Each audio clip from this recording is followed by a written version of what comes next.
Samantha Markle has branded her sister a liar after she gave a speech about the difficulties of paying to go to university, saying their father paid for her tuition.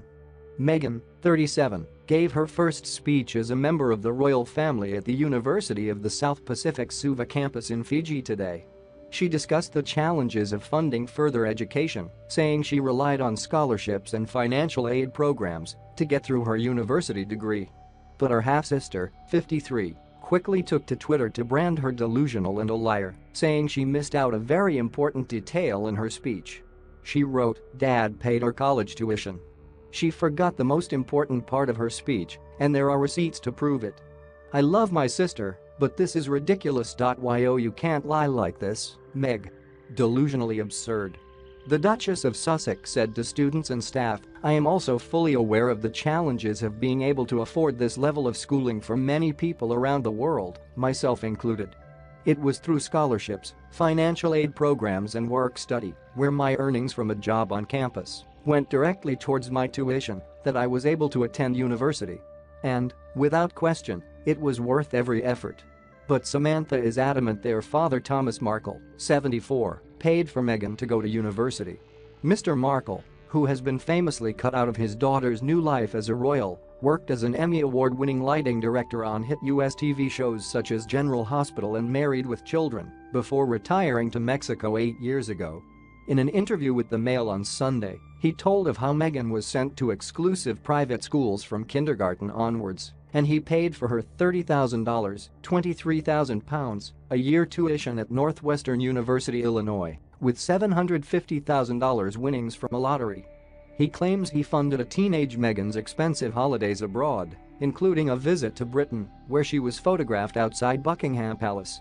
Mr. Markle described himself as of a proud man who has never asked his daughter for a penny, despite suffering financial setbacks over the years and losing the vast majority of his lottery winnings in a bad business deal.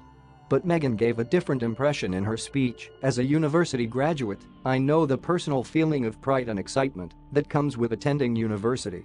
From the moment you receive your acceptance letter, to the exams you spend countless late nights studying for, the lifelong friendships you make with your fellow alumni, and the moment you receive your diploma. The journey of higher education is an incredible, impactful and pivotal one. Everyone should be afforded the opportunity to receive the education they want, but more importantly the education they have the right to receive. And for women and girls in developing countries, this is vital. Providing them with access to education is the key to economic and social development.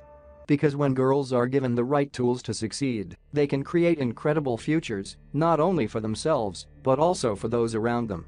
Royal fans quickly took to Twitter to question whether Meghan's remarks were a reference to her father's claims that he paid for her education. One wrote, "Did Meghan just clap back to her liar sister and disgraceful father in that speech without even mention their names?" Another added, "She did just that. With such a talent and grace too." Samantha has repeatedly slammed her sister for cutting off contact with her and their father. She has made numerous TV appearances, referring to Meghan as pushy, fake and calling her the Dutch. Meghan is currently on a tour of Australia and the South Pacific with Prince Harry, 34.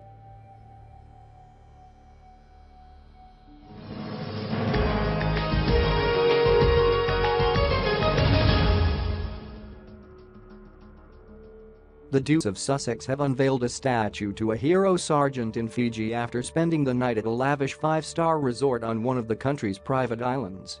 Prince Harry and wife Meghan Markle flew in from the capital Suva to Nadi, in the country's west, for the unveiling, as they continue their marathon 16-day royal tour.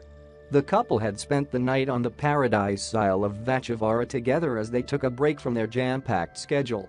Security held back crowds which turned out to catch a glimpse of the pair in Nadi after a security scare cut short Meghan's visit to the overcrowded Suva market a day earlier.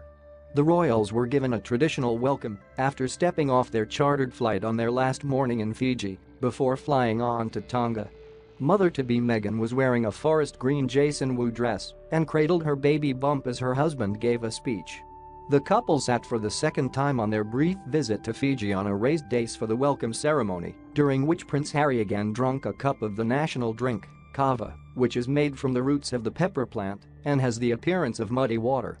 After the ceremony, The president of Fiji, Major General George Conrad, gave a short speech thanking the couple for their visit and congratulating them on the birth of their first child next year. "Thank you for coming to Fiji and gracing us with your much welcome but very short visit. It's good to know that you promised to come back. May Almighty God be with you now and in the future," he said. In his speech, the Duke greeted his audience with the traditional Beulah. "Thank you to the people of Fiji for the warm welcome we have received during our visit. The Duchess and I are leaving with special memories of your beautiful country and look forward to returning in the future," he said. The couple were then invited to walk down to unveil the statue of Sergeant Talayasi Labalaba, a British Fijian soldier who died heroically in battle, which had been covered with a blue piece of velvet. Prince Harry pulled it off with a flourish and then posed for photographs as his wife watched proudly. Sergeant Talayasi Labalaba, a Fijian member of the elite British Special Air Service (SAS), single-handedly held off 250 attackers from taking an army base 46 years ago. Sergeant Talayasi Labalaba, a Fijian member of the elite British Special Air Service (SAS), single-handedly held off 250 attackers from taking an army base 46 years ago. Labalaba, renowned as one of the SAS's greatest heroes, gave his life in an epic struggle to defend his fellow soldiers at the Battle of Merbit, in what is now Yemen, in 1972. Labalaba and 8 fellow SAS soldiers were stationed at a British Army training team house just outside the port of Merbit in Oman. For a year the crack unit had been on a secret assignment, codenamed Operation Jaguar, to protect the Sultan of Oman from an insurgent force, the People's Front for the Liberation of the Occupied Arab Gulf. On the morning of July 19, 1972, 250 of the front's best fighters stormed the port in a surprise attack that left the 9 SAS men pinned down inside their fort. Labalaba, 30, knew that without heavier firepower, the unit faced almost certain annihilation. In a daring break, he sprinted across an exposed 800-yard stretch to reach a 25-pound field gun. The gun usually required 3 men to operate it, and by the time he reached it, Labalaba was soaked in blood from a bullet wound to his jaw. But the elite soldier, still under heavy fire, spun the cumbersome weapon to face the advancing guerrilla fighters and opened up from close range, decimating them. Ignoring his wounds, he continued to hold off the 250 front fighters for 6 hours. Captain Mike Keeley and comrades Tommy Tobin and Sakane Atakavesi also ran the 800-yard gauntlet to try to save the courageous sergeant's life. They arrived too late, but Labalaba had held off the guerrilla force long enough for the Sultan's Strikemaster jets to arrive. The jets drove back the attackers, while reinforcements from nearby Salalah were organized. In SAS Operation Storm, a book recounting the battle, fellow trooper Roger Cole wrote that the fight would surely have been lost had Labalaba not taken the 25-pounder. The sergeant was posthumously awarded a mention in dispatches for his bravery, and his body was returned to England, where it was buried at St. Martin's Church in Hereford. A statue to the war hero was erected at the SAS headquarters outside the town in 2009. Labalaba is an enduring legend among Fijians, 1,250 of whom are currently serving in the British Army. The soldier's son, Isaiah Labalaba, 53, was at the ceremony and spoke of his pride that Prince Harry would be unveiling his father's statue. "I'm so excited, so happy today. I last saw him, my father, in 1971 when he left for his tour of duty. He was meant to come home again within days. When he died, I was just 4 years and 11 months old," he said. "He was a really family man, my father. I am very excited to meet Prince Harry. It is a great honor that he has agreed to do this."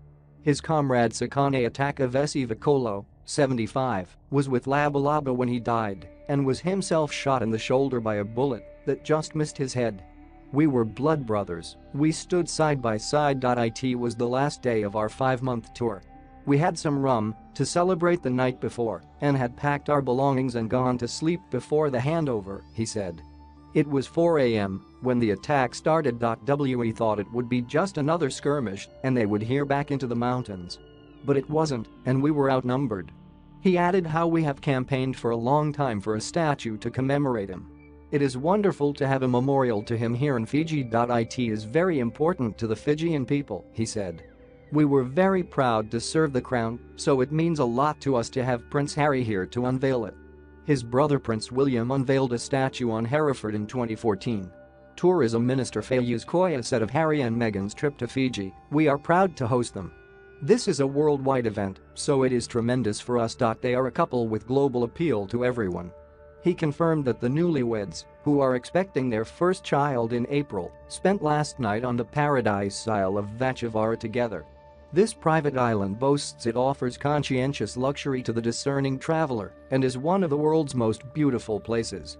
It has 3 secluded and expansive seaside villas, meticulously crafted with natural textures and materials, creating spacious and comfortably elegant environments.